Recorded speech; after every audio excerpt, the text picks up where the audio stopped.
Good afternoon, good afternoon, good afternoon. How y'all doing? It's another Friday and I'm sitting in my driveway. You see in the car again. We're in the car. Yes, I changed my hair, did a little something. Anyway, just wanted to come to you today with a quick word of reminder. I don't have a whole lot to say today, but I do want to say this. And I feel the need to shout out and plug my sister. She's on Instagram. Her growth process. Baby, when I tell you this right here, it's springtime. It's time for renewal. It's time for restoring. It's time to release some stuff.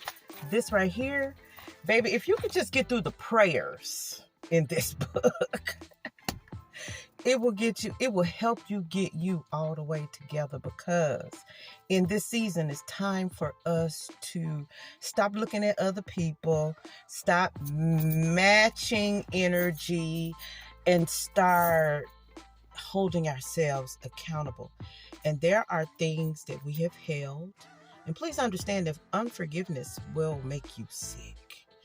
There are things we have held against other people, letting stuff slide. Instead of having adult conversations and bringing things to zero. I call it reconciling. I'm a business major. Took accounting. Y'all know I do taxes and all this, that, and the other. And when you reconcile your books, you bring both sides of the register to zero. For some of us, that's a conversation that has to be held.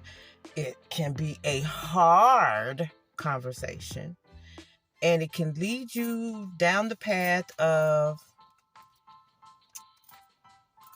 forgiveness of yourself, myself, and the other people who you may have been holding grudges against. Baby, it's about to be we just had our solar new year at the spring equinox, and baby,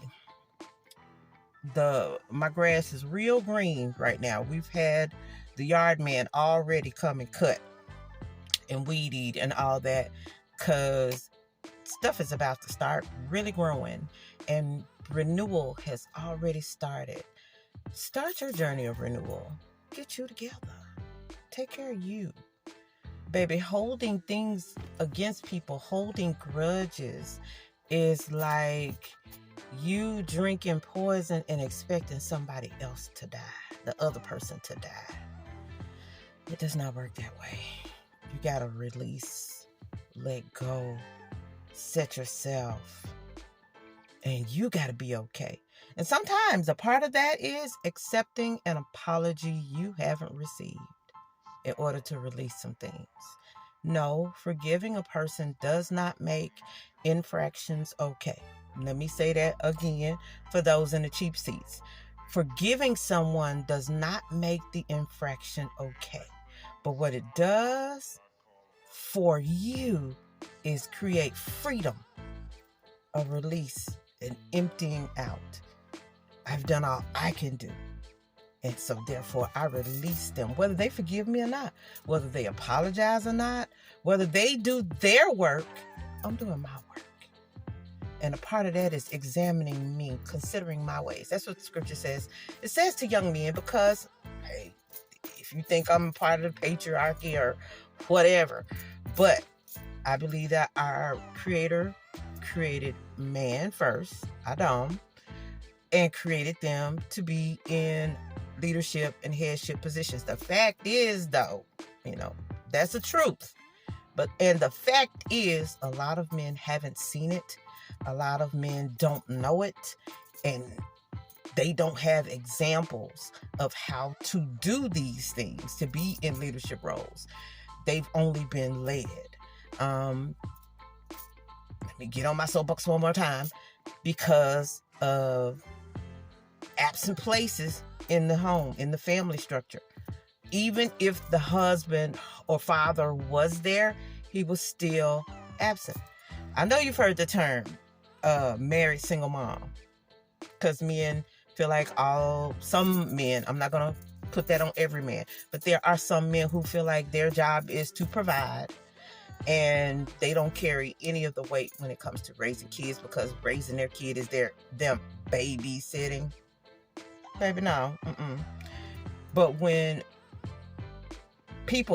a king abdicates the throne, there is chaos in the kingdom.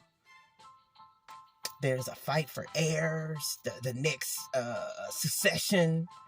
I'm sorry, Game of Thrones is coming up for me right now. Yeah, that one had me by a chokehold. Binge watch. I watched it all in a month's time. 8 years worth of, yeah.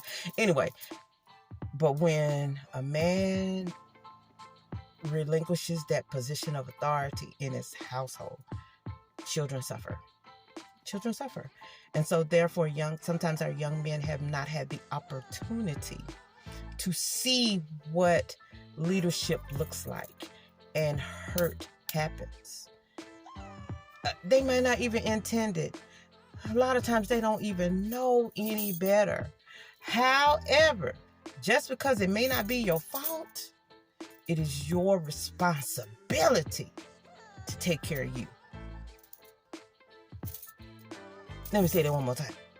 It may not be your fault that you got hurt, or that inadvertently someone got hurt, and it may be at your hand. Oh, I said that out loud. I did. However, or you got hurt accidentally. The impact was the impact. At this point, instead of holding grudges and not releasing people, it's killing you. It's your responsibility. Sorry about the blankles. But it's your responsibility to get you together. And part of that is releasing, renewing. We're at that part of the year. Renew. Renew your mind through the word. And I told you, baby, there's some prayers in this book right here. One more shout out for my girl, Tashubia, and her growth process. You can find this on Amazon. And it says 7 days, but baby, please, it's okay to take longer, because I'm taking longer. There's some stuff in here that has me like, oh, I got to ponder before I write. It's journals in journal spaces.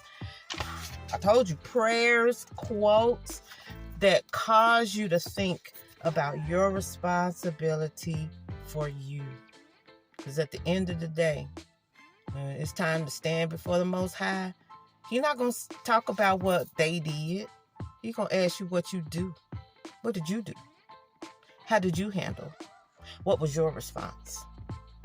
No, you getting hurt may not have been your fault, but it is your responsibility to take care of you. And baby, this is a good starting place. Do the work. All right? Do the work. Now, I'm going to go finish out the rest of my Friday. Get things together. Whew.